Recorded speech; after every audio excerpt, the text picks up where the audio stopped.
And so my idea as someone that is going through it with you as a searcher is to share a little bit of the tax strategies that I see. My day job is doing pensions and tax work for a lot of the nonprofits and medical groups here in the San Diego area, Los Angeles and Orange County.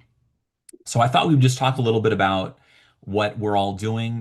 We already had someone come on the call, AJ, that has already had an LOI locked in. And for many people, I would say most people, you're at a point where you identify the type of business that you want to acquire. You had been working in that field for a number of years, and you're like, I can do this on my own, especially if I'm armed with a business that's been there for a while, and I can really sink my teeth into the technical aspects of it. But something that you may not consider is while you're trying to build and operationalize efficiency, you should really also be looking at the tax angle too. So we're going to try to do that here today. I'm here with May, who's working with me this summer and is really knowledgeable about helping business owners look at their business from a third person perspective and think what's working here, what could potentially be more efficient, what processes could I disintermediate to make my life easier. And with that, I think maybe we'll just jump right in. Thank you, Robert. Here's a quick rundown of today's session. So we'll kick off with a fast welcome of who we are and why this matters if you're running a search. Then into the main content of why buying a business usually beats starting one, plus the typical path a search funder takes. Next, we're going to go over 3 real case studies from Acquiring Minds, which is a podcast. And then it's about actual searchers and actual numbers, so you can see how this plays out in the real world. And then there'll be about 40 minutes of open Q&A, and that's really the main event. So bring all your questions, whatever's on your mind about your search or your business. So let's start with the question most of you have probably already wrestled with in your own way. Why is buying a business instead of starting one from scratch more successful? So through data and research papers, we've seen buying a company tends to be the more successful path. There are a few reasons for that. When you acquire a business, you're usually stepping into immediate cash flow with real revenue and real customers. You're also working with profitable financials, where lenders can underwrite 3 or more years of actual tax returns rather than a startup with no track record. You're also inheriting existing infrastructure with staff, systems, vendors, processes that already work, even if they may need improvement. Roughly half of the businesses started from scratch fail within the first 5 years, and that climbs up to 65% within 10 years. So compare that to acquisitions financed through the SBA. The annual default rate there is under 1%, which is the lowest of any SBA loan purpose. Therefore, buying a business or an existing business specifically with the right tax and financing structure in place is simply a better odds way to build equity. And for many of you, the process seems really scary and opaque. This is not an industry that is really even known to most people before business school. And once you get a flavor of it, and once you see that for investors, it may be one of the last free lunches, and that for searchers, they do quite well getting 15 to 20% of the business after raising the money, or continuing to do roll-ups to have a holdco, that it becomes immediately apparent this is an attractive way of, rather than working for someone, taking the reins of your own career from the jump. The hardest part that people have their heads wrapped around, I would say, would be the raising capital.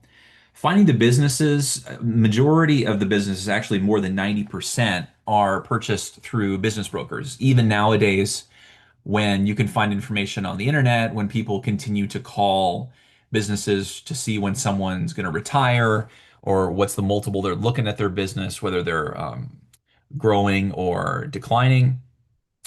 And so, in many ways, you have a list of businesses that you might consider that could potentially get you lined up for the SBA 7A financing. So you don't have to put down more than 10 to 20%. Most people that I've been working with have some type of seller note. So you're really only putting down 10% into a lot of these businesses that are cash flowing nicely, as May was talking about. But the raising capital part of it is difficult because you just don't know who to approach. Many people don't have friends and family to put in that type of money, or if they do, it's not a relationship that they would want to potentially jeopardize, to throw into the friends, families, and fools. area of what most startups raise money from. While this ecosystem is a lot higher of a return profile for an investment because of the low default rate, it's still something where you might want to be looking outside of your existing circles. What's great about Search Funder, of course, is they have the directory feature that'll show people in your immediate area that have a history of investing into these types of businesses. Many of them have consolidated or syndicated in a way that allows them to be like a fund of funds where they're going to throw money into really promising deals and people, which could potentially include you. And the first step to that is understanding who they are and then getting a coffee with them. So, as part of this, we're happy to be a resource at SD.tax to let us know what city you're in and start your search there. Raise your first 100,000 within 100 miles of you. And then if you want to go to the coasts or some bigger markets, they'll find a lot of confidence that you were able to raise at least some money in your immediate area. If you're in Kansas City, you're going to have a lot of great access to businesses with lower multiples. And then other investors, especially institutional investors, would get a lot of confidence from your raising from a few lawyers or doctors out there before you go out and try to raise the rest of the money.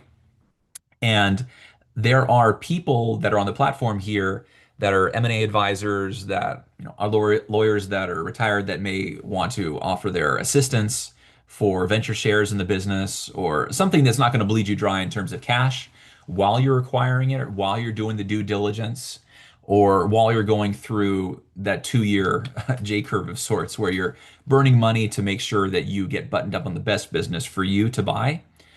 And potentially, if you're self-funded or if you're really nimble with it, or have investors that decree that, yeah, I'll only put money down when you have a business in sight, then you can be super slick with the resources that are at your disposal with AI to be able to really drill down. Is this a business that just looks good on paper?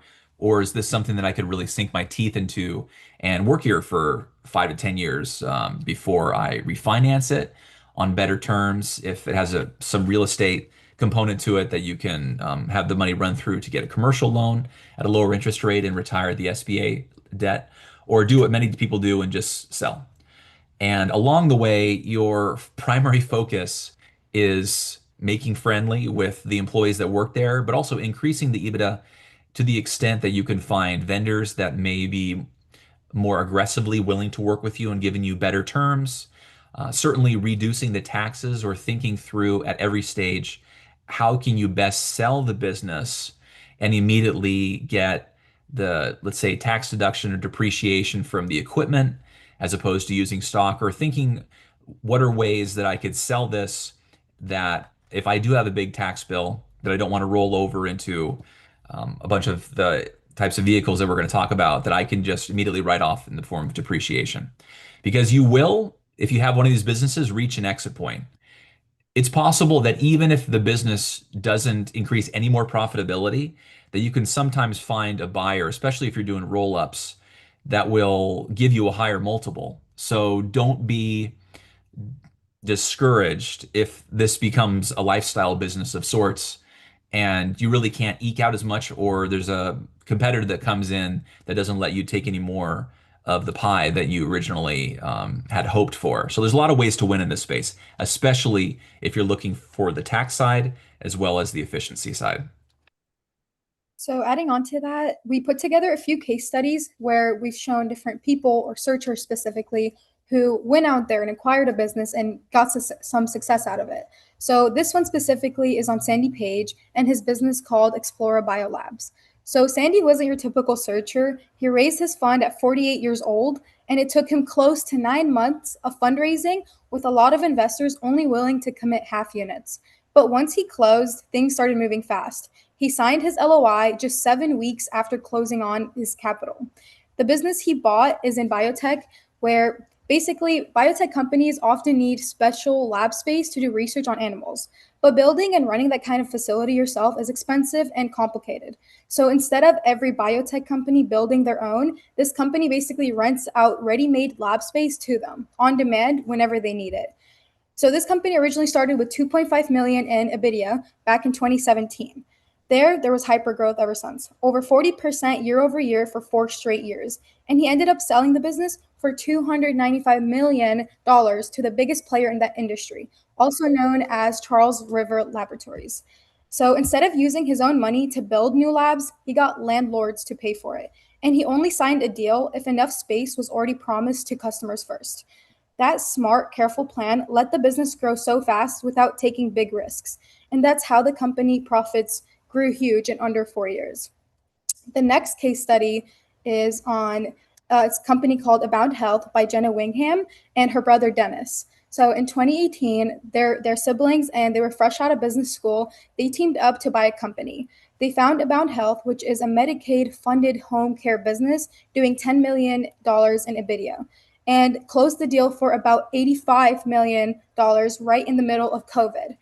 Then came hypergrowth. Revenue went from 60 million to 375 million in just 5 years, mostly through acquisitions, all funded with cash flow and debt, no extra equity needed. Today, they're sitting on $75 million in EBITDA and eyeing a possible 750 million to 900 million exit. And through it all, their investors never once put profit ahead of patient care, which is exactly why picking the right investor matters so much. And we're actually going to do another webinar focusing specifically on choosing the right investor, because this just goes on to show that their investors put their trust in them, which led to their success. And the next case study is on Danhard Co. And this one's a bit different. It's kind of a smaller deal, but honestly, one of the best structured acquisitions I've come across so far.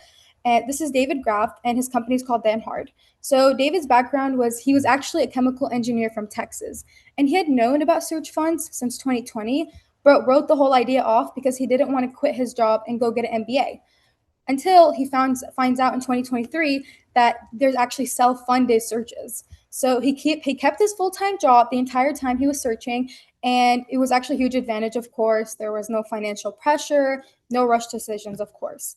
And he ends up making two offers that end up falling through. But in April 2024, he finds Danhard, and it's basically a light manufacturer in Dallas. It was founded in 1963.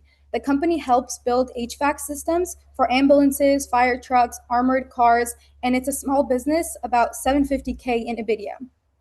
The seller was 96 years old, which is great. I always think the ones specifically buying a company from a retired person always works really good. And he wanted to sell the real estate along with the business, where there was no seller note, no escrow, which was actually kind of an unusual demand. But and the total ask was 5.3 million for the business plus the real estate. But David didn't want to own the real estate, so instead he found like a landlord or a commercial real estate investor, and then basically wholesaled the property for 3.3 million before he even closed. That knocked the business purchase price down all the way to $2 million. So 19 months in, the EBITDA is up 58%, now sitting at $1.2 million. The business had 220 days of inventory sitting around, which is a lot, but he managed to get that down to 150 days, which basically means he pulled cash straight up off the shelves and out to the business. And since that's working capital coming back, not income, it's actually tax free. He also raised pay 15 to 20% across the board and rolled out the EOS operating system himself. Since his team basically told him they were ready to follow his lead, now with the foundation solid, he's targeting $15 million in sales by 2032. And he says that they're already ahead of the pace. So the real lesson here is about buying right. He picked up a 750K EBITDA business for under 3 times earnings by solving the real estate problem itself. And then he spent a year and a half fixing the fundamentals before even touching the growth. So now that we've talked about acquiring a business through a search fund, the next question is, how did all these operators actually increase the value of the business? So there are a few key levers that we'll be going through. First is AI and automation, of course. That's like the new thing, which it helps reduce repetitive back office work and improves efficiency. Next is creating better processes, making sure that the business isn't relying on just one person's knowledge, but on systems that anyone can follow. For example, the 96-year-old guy that was retiring, he had probably so many systems that he had known that many people were not as efficient in. So he made sure the guy, Dan, that ended up, or what was his name? David?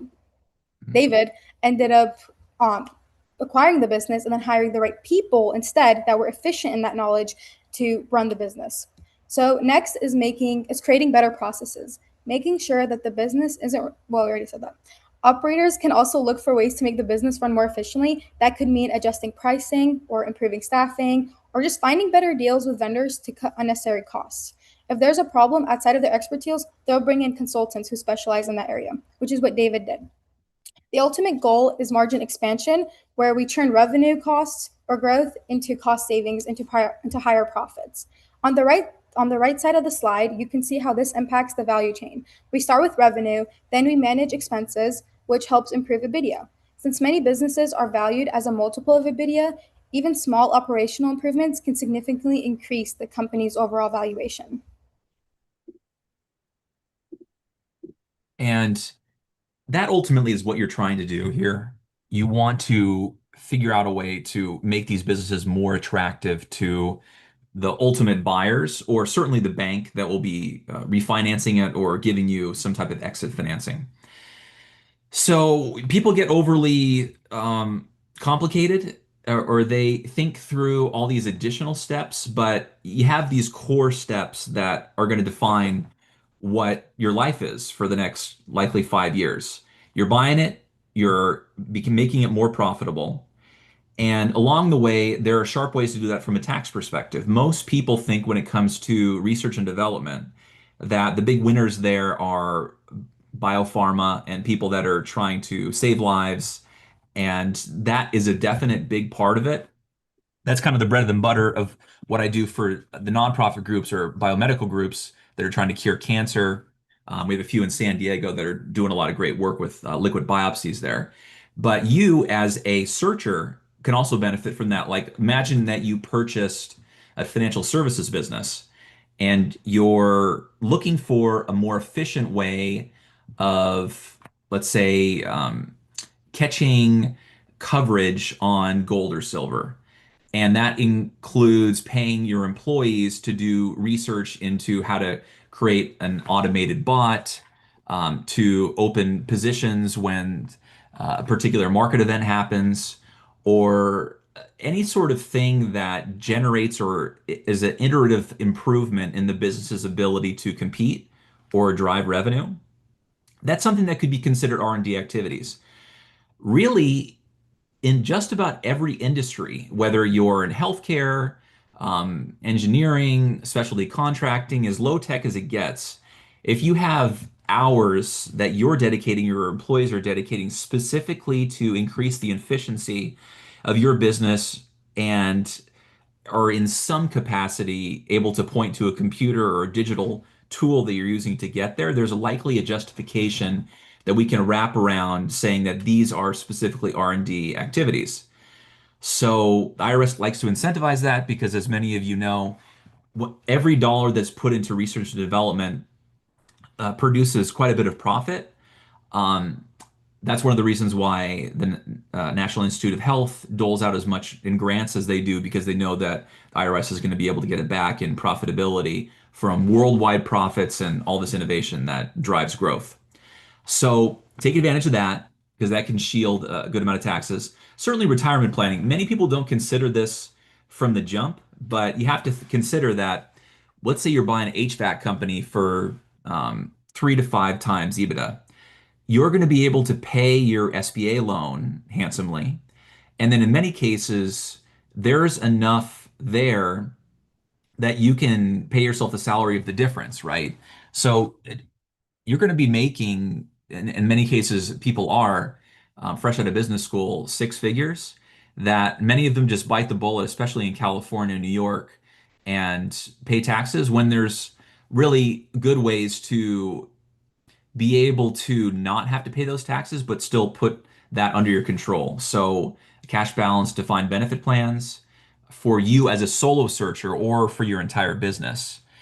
If you have your entire business covered and you make it available to all your employees and they constitute more of the contributions into the plan than you do, then we can wrap in a pension benefit guarantee corporation insurance that would allow a government wrapper to be able to ensure what you and your employees are getting on the back end as part of your retirement. And then along the way, there's all sorts of things that you can do that's cool, like 10% of the pension can go into real estate owned by the business. You would have some discretion over, within loose laws under ERISA, that a third, at least this is how we structured, a third into public equities, a third into private, and a third into real estate slash bonds. So, and you could be a part of that, benefiting your local economy by investing in communities that are being gentrified on the come up or that are part of qualified opportunity zones, which is an area that I really like to hone in on. And then we do a lot with our own search fund because of the tax benefits there. And the biggest tax benefit is under the Big Beautiful Bill 2.0 that kicks in on the first of the year, is that if you put a capital gain or gain into a qualified opportunity zone fund, like ours in the way that we structure it, that and hold it for 10 years, then all of the fund's proceeds are federal income tax free. You'll get a step up in basis. And in many cases, you can delay, certainly if you do it on day one, a 5 year period when you can defer those capital gains. So if you're not wanting to get a big tax bill, you don't have to by putting into a vehicle like this. I would advise that if you do it into something that's fairly low risk because you really are just trying to get a return on what ultimately would be a payment to the IRS, right? What's cool about the newest iteration of these opportunity zones, many of you probably heard the earlier iteration that were all the rage until it sunsetted in many ways. But in this version, I'm seeing a lot of people doing investments into businesses that are headquartered in these areas. So imagine a development company that's looking to cure cancer, that instead of all of their research being done in La Jolla, it's being done in a lot of these great areas in university towns that would also qualify as opportunity zones. So you're getting some of the great talent that would be fed over to the coasts, but can still do a lot of great development in these opportunity zones, or it could be financial services, or it can be a lot of different areas. So there's a lot of ways to win where if you want to invest in a business or you have a thesis that you think like can do really well and will continue to do well, very likely it can go to an investment into an opportunity zone business. The one that we're doing is specifically in parking lots and then down the road into self-storages. So what I like to tell people is that if you're self-funded, as we are, and I'm using some pension funds from ones that I manage, it doesn't have to be a game of perfect. So here's a lot that we got in Flint that we just chalked on the lines. We called businesses within 5 miles to see if they wanted to rent out some space for their corporate fleets or they had some storage yard constraints that we could potentially be helpful with. And as you can see, it's not perfect, like fresh out of the gate. The idea is let's increase the value of the business before we have a bunch of capital expenditures into it. You can see on the bottom here is where it's going to be when we finish paving it by the end of the year. But when it comes to businesses you're forming relationships with, it doesn't have to be the perfect product, right? And certainly from the perspective of investors and the banks, they want a pretty financial picture before it's perfect. And many people in venture will raise money to have a perfect product to give to a client, but the better way to do is to have the client that'll finance the perfect product for them. So this is an example of we have the clients, we're serving their needs, and we're using the profits to help the surface lot improve and do those capital improvements that we can amortize, that we can count towards the investment that needs to be done into a property in an opportunity zone, specifically a real estate focused one, to be able to have it cross the threshold. Like they want developers like us to buy property with the express purpose of not sitting on it, but to develop it and to rejuvenate the regional economy, which initiatives like this have. And we've hired a bunch of people to help us with this in a bunch of different areas. So whatever you're trying to do, look for ways that you can be nimble and start small.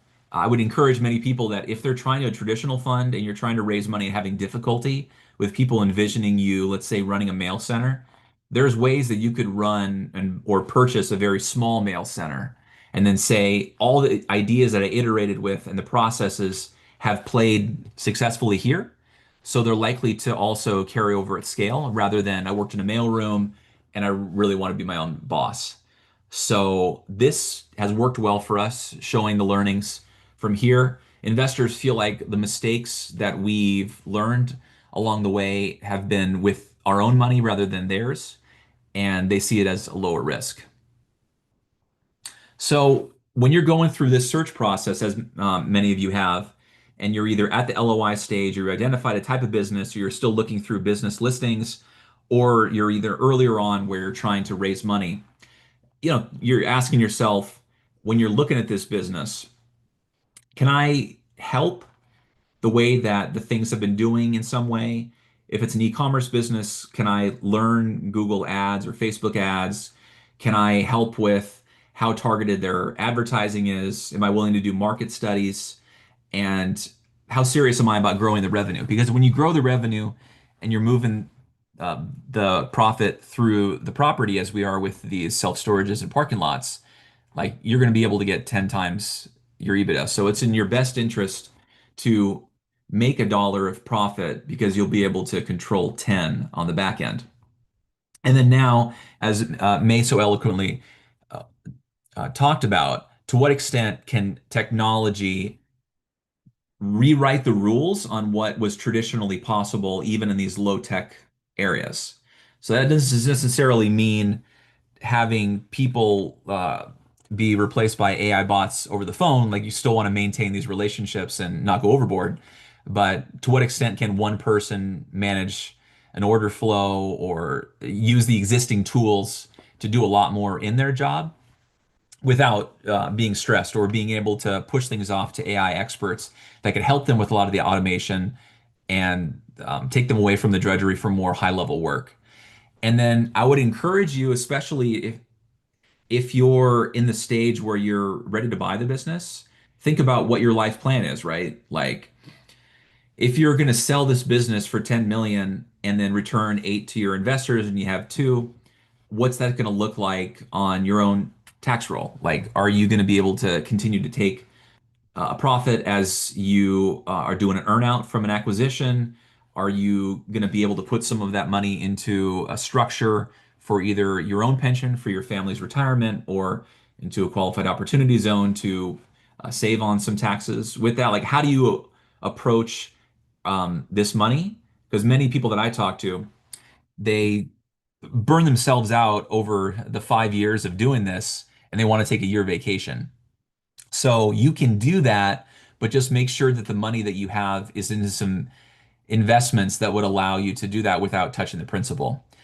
And then is it, are you looking at every financing option that's made available? For many cases, if you have credit card receipts and you have customers that are on um, actively engaged with you and are working with you, you can use a number of different payment providers that will give you really awesome terms, so you don't have to use money from your investors or dip into your own pocket or pull from the profitability of the business. You want to make the profit and loss statement as clean as possible when you're trying to get these financings. So to the extent that you can use your credit card receipts or any types of really low cost ways of buying inventory or doing growth that wouldn't take away from your profits, like that's the way to go. Because investors are going to be like, do I have to keep re-upping into the business to have this type of profitability to continue? And you really don't. You want it to be as squarely simple as possible for possible buyers in the bank. And then ultimately, you have to be thinking about what's the best way I can get the highest multiple to. If you go to private equity, they're going to want as many of these businesses together as possible. If you're going to be going to Toronto to list, or you want to exit in some capacity, that's a road that I've seen some people do very well with. Like, are you selling at half the value to a local buyer when you could be potentially just listing it and selling shares to an institutional partner? So think through every possible way you can exit from this and do well, because you put a lot of time into this, and your blood, sweat, and tears should be well compensated, not only so you can retire early, but also circle back money into other searchers that are wanting to get into this space and play it forward, which will generate a good revenue for you if you plan to be a venture partner for them and walk them through a lot of the things that tripped up you potentially. And that's a great value add that a lot of people really appreciate and certainly would pay carry on the fund to do. So at this point, anyone that would want to jump on, just talk about your search or happy to answer any of your questions. I have three teed up that I'll answer just that were emailed to me. But George or AJ, feel free to jump in, and I really appreciate you coming on the call today. Hey Rob, thank you so much for this webinar. Super helpful for search funders and like private equity firms like us. We're curious to know if we hire a software engineer for an accounting firm and they help us build an AI agent for us. As basically we have a software engineer internally in the team. They help us build like software for us. Would that count under R&D tax credits? I'll send you a packet on that. I'd say that's probably the number two most popular type of R&D tax credit that I see very easily being able to pass muster because it's really true innovation, just as biomedical research is. This is, Yeah. even though it's at more of a type of process that is like well known, Yeah. research is research, right? And so in Yeah. the newer, like when you're using bleeding edge tools like these AI processes, a Yeah. 100%. So I love the road that you're going down with that, and that you're Mhm. thinking of like what ways can I double down on that to get the tax savings now and then have the Yeah. business grow later. Yeah. And would that go under payroll tax credits or it goes under directly like income tax credits? Yeah, so with most of these R&D tax credits, depending on, are you in California? No, New York. Okay, New York. It depends on the state because the state versus the federal have different ones. I'd say most people do take them in the form of payroll tax credits that can be immediately used for your payroll towards yourself or towards your employees. But there Yeah. are other different initiatives that can be used that you can also potentially take advantage of that may be refundable as it stands now. Most are non-refundable and really useful for those payroll taxes, but of course we move forward as well. Okay, great. And does your firm also like uh, work with other alternative investors who invest in search funds? Definitely. The idea here is that we're doing the search fund as part of the process of like as tax professionals learning along with our clients.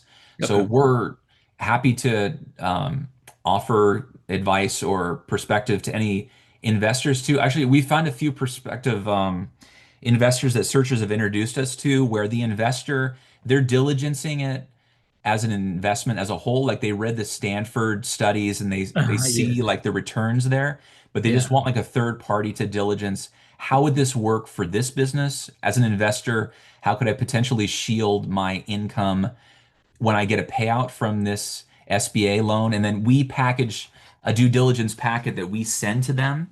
Hmm.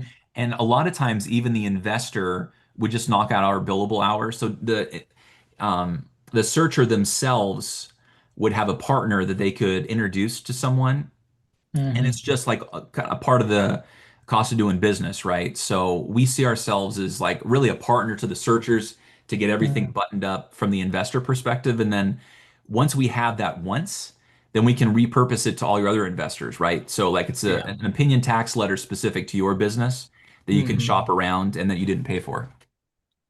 Got it. And what should be the some of the areas that a search funder after acquiring a firm that they should take and what they should set up the firm in the right way in terms of like QSBS uh, on like what are the best ways, what are the best practices that one has to like do so that the firm is set up in the right way before acquisition. If you're squared away on QSBS, then you've gotten 90% of the value that investors are going to be interested in. There is some trepidation over the use of the safes Hmm. because the IRS really sees it as, or I should say, it's been untested in tax court relative to if it would qualify under QSBS. So some people will make it into just a straight price round. But Hmm.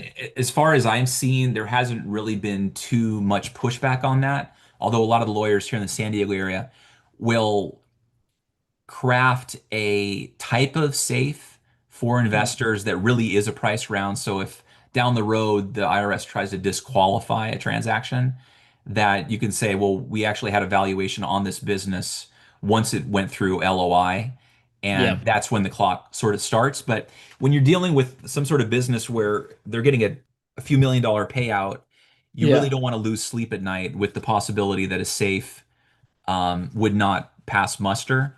So to the extent that you can keep that clean is the way you want to go. Gotcha. Thank you. My pleasure. Looking forward to following up, and thanks for your questions, man. What's the best way to get in touch with you? Sure. On the next slide here, you can reach out to May, who'd be the fastest point of contact, or me directly. So A at SD.tax or SD.tax. Got it. Thank you so much. My pleasure.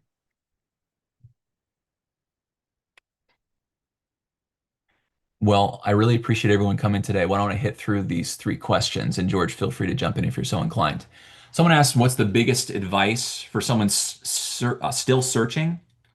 So the idea is that you should have had a chat with Claude or your favorite AI tool to walk you through what's going to be your entire life cycle of your journey over the next 5 years.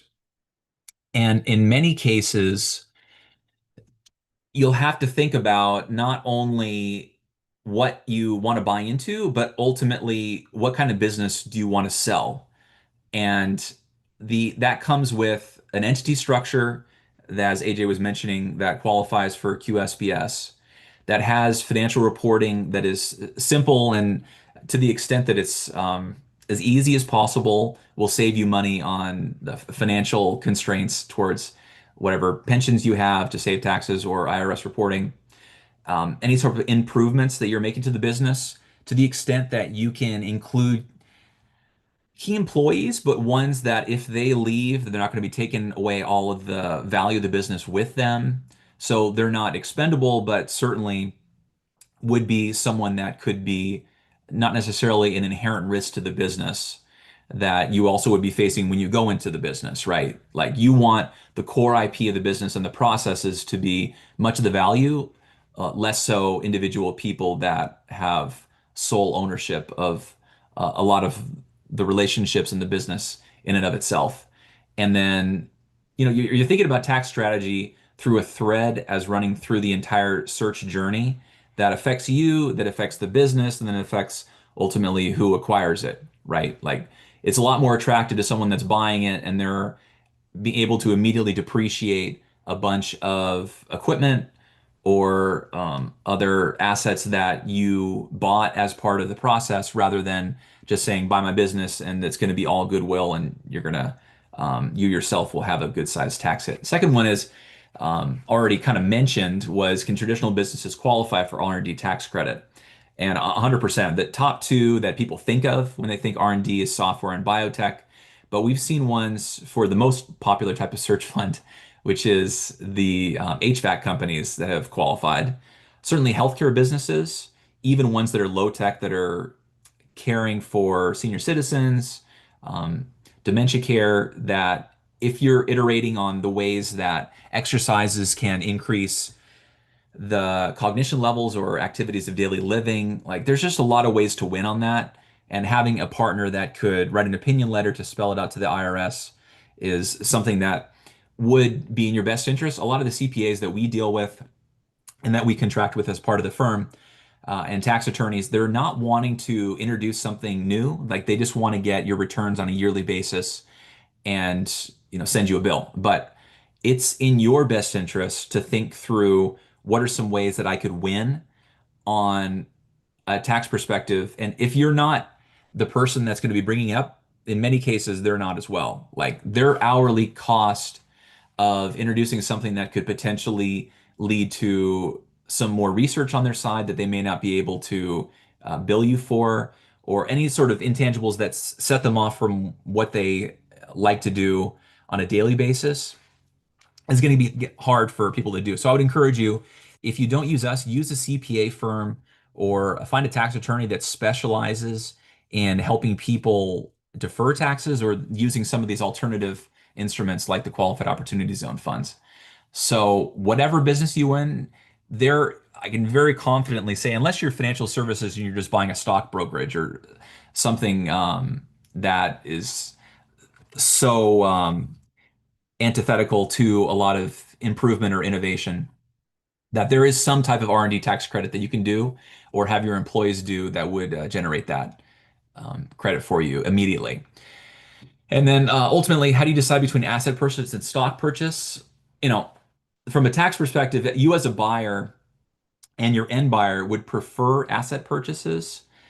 So that can come down to if there's a property that you're buying and it has like a data farm on it that we're seeing a lot of, to the extent that even if the computers have been depreciated by you, and have been improved a little bit and you're selling it on to someone else, like that's equipment they can accelerate the depreciation on, and better to sell them the equipment and segment that as part of the purchase price than just say, here's my business, do you want to buy it for 15 million? So that's an area where you can amortize and depreciate all these individual parts and components of the business that you may not initially have thought.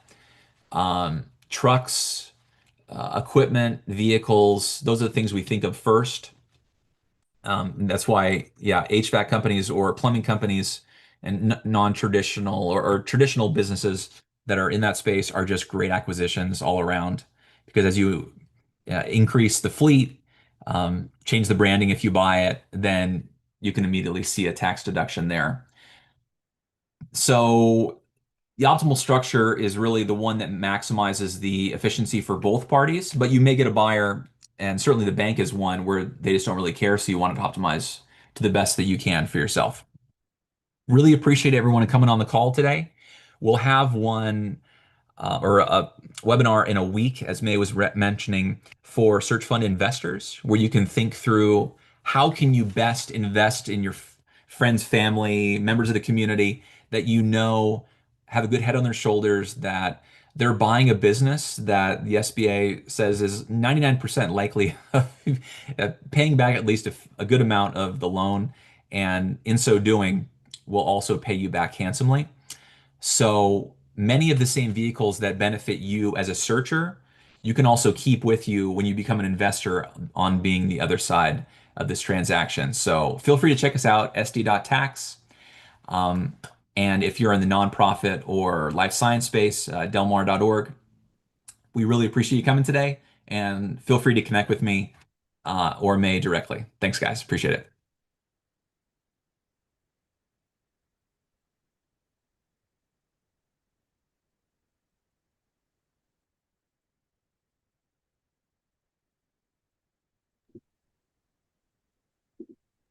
Great stuff. That was good. Yeah. Are you still live streaming? Good idea.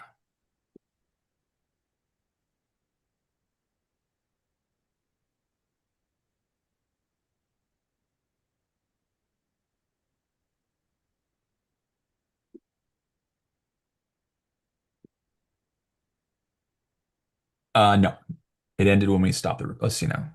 Let me double check.